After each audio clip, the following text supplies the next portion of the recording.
Um, as you probably know, if you are watching this, I'm Will. I write. And I decided I wanted to do another question. As you can see, my backdrop has changed. I'm in college now. So this is my dorm room if you would like to see. It's beautiful. There's Christmas lights in the background. I did actually take my ADD medication today, so I don't know why I'm like this. Okay, though. I'm doing another video to answer questions about my stories, and this one's going to be a little bit longer, partly because one of my friends asked me about 100 questions. Anyways, so here we go. The first question I got is, what about, I'm talking about more supernatural stories, as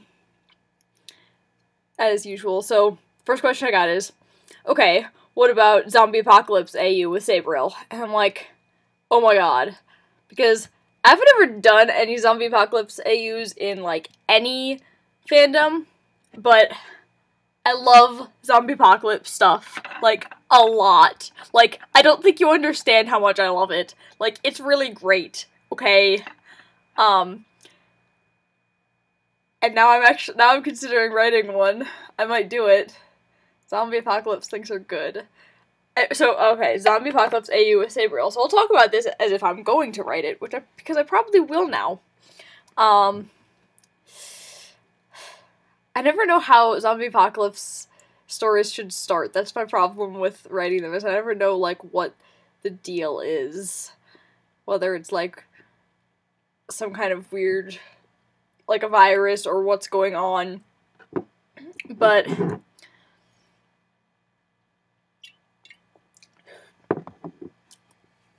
I mean, you could do something kind of like it's...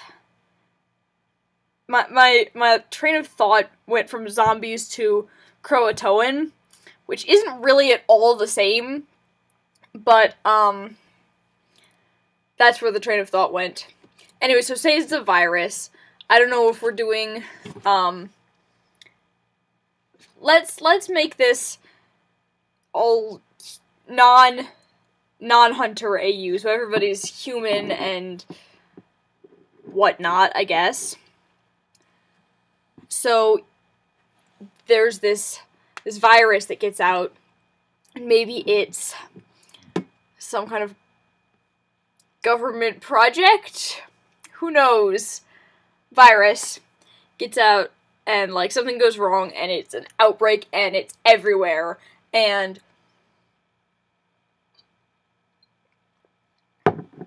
you know, maybe in this AU, since there are no, like, monsters and stuff, maybe,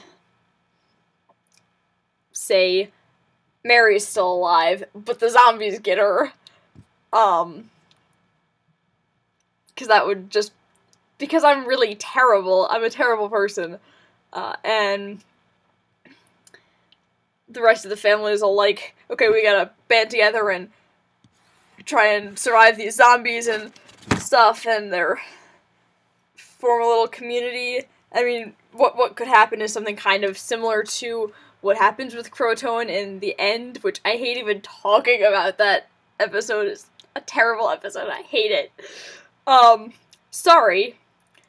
But, you know, people form a little, like, group, and they're terrified, and you've got, like, Sam and Dean, of course, and John, maybe, and then basically any hunters that are on the show are, like, gathered in this little camp, and they're, like, the last remnants of humanity, and they go and try to save anyone who's still alive in different towns and stuff.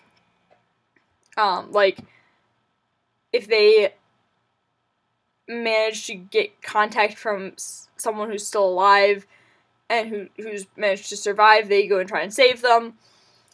And then the angels come in, and I guess they're not actually angels, they've got better weapons and technology and stuff, I guess, and more information, and so they're there, and that's how they get involved.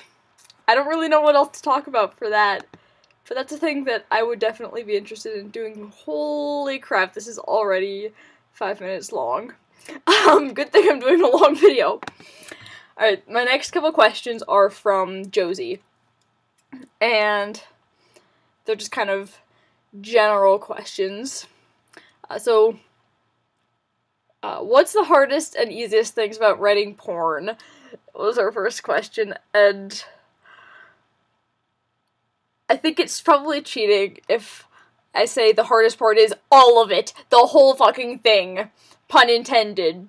Actually that wasn't intended, but it was pretty good, so I'm gonna pretend it was. I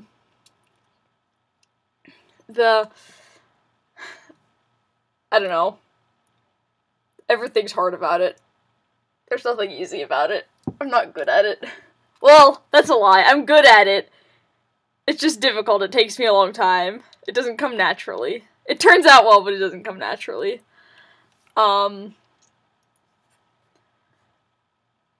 hardest thing is probably, I'm really bad at, like, finding the right words to describe things that are going on. And oh my god, actually, the hardest thing, like, hardest for me to actually do is, like, I try really hard to write smut that's not full of stupid sounding euphemisms.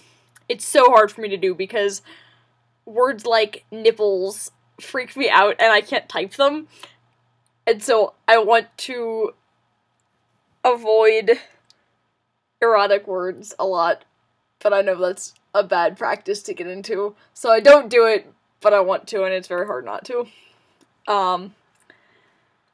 The easiest part is when it's done, and then I get to reread it and be excited that I wrote porn. That's the easiest part, that's it. Next question is, what is your writing process? What do you do to prepare yourself? My writing process basically consists of, I have an idea or am hit with inspiration for a story I've already started. I sit down at the computer, I open the Word document, I stare at it for a little bit. If I like already know what I'm going to write down, I start typing, and sometimes that works great and it just flows and I get like a page and a half before I slow down, which is awesome when that happens. That happened when I was writing the prologue of ASR. I just started it and it just happened, and it's always good when that happens. Most of the time I will like type 1 or 2 sentences and I get stuck. Then I go on Tumblr and get distracted, and like an hour later I come back. It depends, like, that's basically my writing process is really terrible and I don't do anything to prepare myself. That's probably the clearest and most honest answer to the question. Who from your life makes it into the stories? That is an interesting question. Because I think it's different writing fanfiction because it would only be side characters who were, like, reflected in the stories. I'm not sure if that's what you're asking. But the other thing you could be asking is who from your life makes it into the stories, like, who influences them, and that's anybody I talk to while I'm working on stories ends up influencing them, and their ideas end up in the stories, whether they're original fiction or fan fiction, and, yeah, anyone I talk to while I'm writing them. But who makes it into them, like, being reflected in the actual, like, content of the story, I don't know.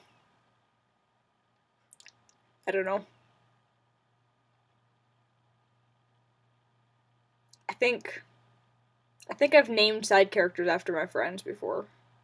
That's about as close as it gets. Her last question is horrible. If you had to kill one character that isn't John, if you don't understand that reference. I hate John a lot. If I had to kill one character who isn't him, who would it be? And I don't know. Does it have to be a good guy? I would probably kill Meg. I'd be okay killing Meg. If it has to be a good guy, I don't know. I don't want to kill a good guy. I'm gonna say Meg. Meg is the answer to the question. And then I got a set of questions from Erin. And so she asked, regarding Featherverse, is Bobby in it? Yes, he is. He is, in fact, as she says, alive and kicking. And, he helps out on hunts still. It's kind of similar, whatever, I don't know where I was going with that sentence. That sentence kind of got away from me. He also, like, looks after Chrissy if they need someone to look after her, and I'm actually working on a story where that happens, and Chrissy is at Bobby's house, and she hates it. She's so mad. She wants to go home. Yeah, that's a thing that happens.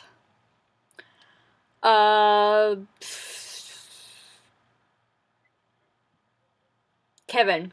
Is Kevin in or mentioned in it? All I know about Kevin is he's in advanced placement, and he's a prophet. That's it. So, I'm gonna say I don't know. Because there are still things that I don't know what's going to happen until I've, like, actually watched other things. You know, who knows? I haven't even finished season 6, man. Who knows? And is Meg in it? Pretty much the same. Same thing. She could be in it, potentially. I'm not a huge fan of Meg, but like Erin says, she might grow on me. We'll see. And then her next question, I know this isn't what it was supposed to say, but I thought it was funny, so I'm going to answer it as if it was, which is, what goes on in the collage AU? Which my brain associated with the artist AU that I'm working on, that, Masari inspired. And so, there's, I guess collage reminded me of that because it's more Sabriel, because I really like that, as well as Destiel. And collage is relevant because Gabe is a mixed media artist. We decided that there should be an artist, or an AU, where Sam works in a craft store, and Gabe is an artist, and he gets supplies at the craft store, including tons and tons of glitter, because we thought that was hilarious. So, then we decided that all of the angels are artists. Anna does comics, Cass does portraits, Michael's all, like, big shot landscape painter, and he gets commissioned to paint pretty pictures by people with lots of money. And yeah, Gabe does, like, mixed media kind of stuff, and he's also an art professor at a college near the craft store, I guess. And then there's Lucifer, who was a pretty good artist, but he abandoned art as well as the family to, be a musician, and he's kind of a musician, and he has an electric guitar and spends most of his money on cigarettes and booze. And, nobody really talks about Lucifer. They kind of pretend he doesn't exist. What I imagine... oh, and Dean is, he's, one of the models they use for life drawing. Or, like, he does that sometimes. He is a model. Because he would be.